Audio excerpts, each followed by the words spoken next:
পৰ্বতজোৰাৰ মংলাজোৰাত UPPL দলৰ ৰাজহুৱা জনসভা হেলিকপ্টাৰ যোগে নিৰ্বাচনী প্ৰচাৰ বিটিআৰৰ পৰিষদীয় নিৰ্বাচনত চলিছে হেলিকপ্টাৰ উৰুৱাৰ প্ৰতিযোগিতা এজনৰ পাছত আন এজনে উৰুৱাইছে হেলিকপ্টাৰ বিটিআৰৰ পৰ্বতজোৰা পৰিষদীয় সমষ্টিৰ আকাশত উৰিছে হেলিকপ্টাৰ এবাৰ যদি বিপিএফ প্ৰধান সাগ্ৰামা মহিলাৰী আন এবাৰ বিজেপি দলৰ তথা মুখ্যমন্ত্ৰী হিমন্ত বিশ্ব শৰ্মা আন এবাৰ ইউপিপিএল দলৰ ৰাজ্যসভাৰ সাংসদ ৰণগৌৰা নাৰ্জাৰীয়ে উৰুৱাইছে হেলিকপ্টাৰ পৰ্বতজোৰা পৰিষদীয় সমষ্টিৰ মংলাজোৰাত অনুষ্ঠিত হয় ইউপিপিএল দলৰ ৰাজহুৱা জনসভা উক্ত ৰাজহুৱা জনসভাৰ মুখ্য অতিথি হিচাপে উপস্থিত থাকে ৰণগৌৰা নাৰ্জাৰী সাংসদগৰাকীয়ে নিজ দলৰ সুনাম গোৱাৰ বিপৰীতে বিৰোধী দলক ক্ষুৰধাৰ সমালোচনা কৰা পৰিলক্ষিত হয় উক্ত ৰাজহুৱা জনসভাখনত ইউপিপিএল দলৰ বিভিন্ন নেতাকৰ্মীয়ে ভাষণ আগবঢ়ায় ৰাজ্যসভাৰ সাংসদগৰাকীয়ে কি ক'লে সেয়া আমি শুনাই লৈছো News Desk Report D Live 365 Our Sorka, Anti Hompriti, Homon আৰু সমমৰ্যাদা সমনৰ কাৰণে এবাৰ আকৌ ইউপিপিএল চৰকাৰ হ'ব সেইটো কথা হ'ব কিমানটা সিটত আপোনালোকে জয়ী হ'ব বুলি ভাবে মই একেবাৰে নাম্বাৰটো ক'ব বিচৰা নাই মেজিক নাম্বাৰটো আমি পামে মোৰ দেন মেজিক নাম্বাৰ আমি পাবলৈ গৈ আছে 40টা সমষ্টিৰ আমাৰ কেণ্ডিডেট একেবাৰে শক্তিশালী কেণ্ডিডেট সকলোতে আমাৰ ৰাইজে হোৱাৰি জনাইছে এইটো আমি দেখিবলৈ পাইছো গতিকে আমাৰ আত্মবিশ্বাস আছে 5টা বছৰ যেনেকৈ আমি শান্তি সম্প্ৰীতি মানুহৰ মাজত উন্নয়নৰ কাৰণে আমি কাম কৰিব পাৰিলোঁ গতিকে ৰাইজে এই কথাখিনি বুজি পায়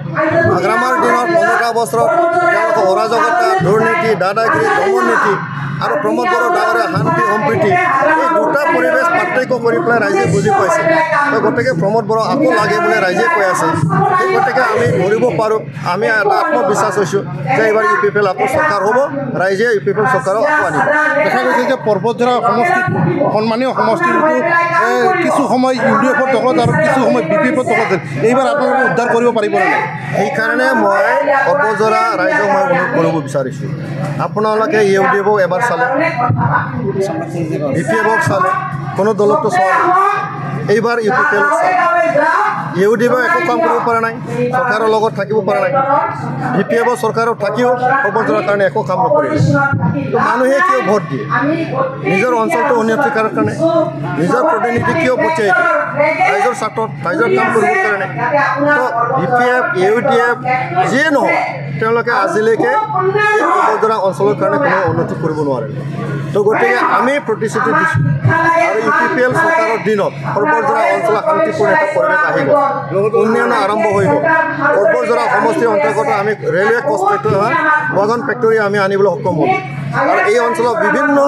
ইয়াৰ মানে ফেক্টৰী হ'বলৈ গৈ আছে উন্নয়ন কৰিবৰ কাৰণে বিভিন্ন আমি কাৰ্যসূচী হাতত লৈছোঁ আৰু ইনষ্টিটিউশ্যনবিলাক আনিবৰ কাৰণে আমি কাম কৰি আছোঁ তো গতিকে পৰ্বতজোৰাখন আমি জানো পৰ্বতজোৰা হিষ্ট্ৰী পৰ্বতজোৰা অঞ্চলৰ প্ৰাকৃতিক সৌন্দৰ্য আমি বুজি পাওঁ এই অঞ্চলৰ উন্নতি আমাৰ ডিজাইন আছে প্ৰমোদ বড়ো ডাঙৰীয়াৰ ডিজাইন আছে গতিকে মই অনুৰোধ কৰিম পৰ্বতজোৰা অঞ্চলৰ ৰাইজক এইবাৰ আপোনালোকে এইবাৰ ইউপিপিএলক চাওক তাৰপিছত উন্নয়ন আমি কেনেকৈ কৰিব পাৰোঁ আপোনালোকে চাওক আমি কৰি দেখুৱাম ইতিমধ্যে আমি কৰি দেখুৱাইছোঁ আৰু অনাগত দিনত পৰ্বতজোৰাটো আমাৰ বিটিআৰৰ আটাইতকৈ উন্নত অঞ্চল হিচাপে আমি দেখা গৈছে যে আপোনালোকে ইমান সময়ত বিজেপিৰ লগত মিত্ৰতা আছিল কিন্তু বিটিআৰ ইলেকশ্যনত আপোনালোকৰ মিত্ৰতা ভংগ কৰি নিজা নিজাকৈ প্ৰাৰ্থী দি ইলেকশ্যন খেলি আছে যিহেতু উপ ৰাষ্ট্ৰপতি নিৰ্বাচন আছে আপোনালোকে কাক সমৰ্থন কৰিব নাই আমাৰতো বিটিআৰ ৰিজনটো হ'ল বিটিআৰ আমাৰ সুকীয়া এটা অঞ্চল হয় সেইটো আমাৰ লোকেল চেল গভৰ্ণমেণ্ট ইয়াৰ আমি কোনো দলত নিবিচাৰোঁ আমি দিল্লীত জন্ম লোৱা পাৰ্টি আমি নিবিচাৰোঁ দিছপুৰত জন্ম লোৱা পাৰ্টি আমি নিবিচাৰোঁ এই বিটিআৰ অঞ্চলটো বিটিআৰ বাকী ৰাইজৰ কাৰণে এৰি দিয়া ভাৰত চৰকাৰে কৈছে যে 6 শিডিউল বনাই দিয়া হয় এইটো নিজকে নিজৰ শাসন কৰি লওক আপোনালোকে এইটো শাসন কৰি লওক গতিকে এই অঞ্চলটো শাসন কৰিবৰ কাৰণে এই অঞ্চলটো চোৱা চিতা কৰিবৰ কাৰণে এই অঞ্চলটো উন্নয়ন কৰিবৰ কাৰণে ইয়াৰ যিটো দল জন্ম লৈছে সেই জন্ম লোৱা প্ৰাৰ্থীকে ৰাইজে বিচাৰে গতিকে আমাৰ ইউপিপিএল দল আমাৰ এই ভূমিতে আমাৰ জন্ম ইয়াৰ হাৱা পানী আমি পাইছোঁ এই অঞ্চলত আমাৰ ৰাইজৰ দুখ বেদনা আমি বুজি পাওঁ গতিকে এই ঘৰটো আমি চলাম গতিকে আমি কৈছোঁ এই ঘৰটো আমি চলাম গতিকে আমি একেলগে আমি খেলিম অকলে আমি কাম কৰিম গতিকে সেইখিনি সুবিধা আমাক দিব লাগে ৰাইজে বিচাৰিছে গতিকে সেই মৰ্মে আমি বিটিআৰ ৰিজনত কাৰো লগত আমাৰ কম্প্ৰমাইজ নাই ইউপিপিএল আমি অকলে কাম